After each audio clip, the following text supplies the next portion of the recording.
The key to having a productive day is scheduling your 24 hours and staying on task.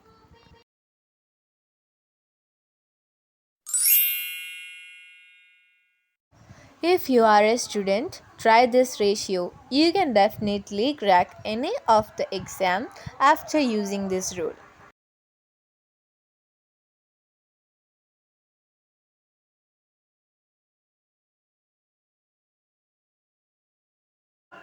If you are thinking about forever is not enough for yourself, check this out.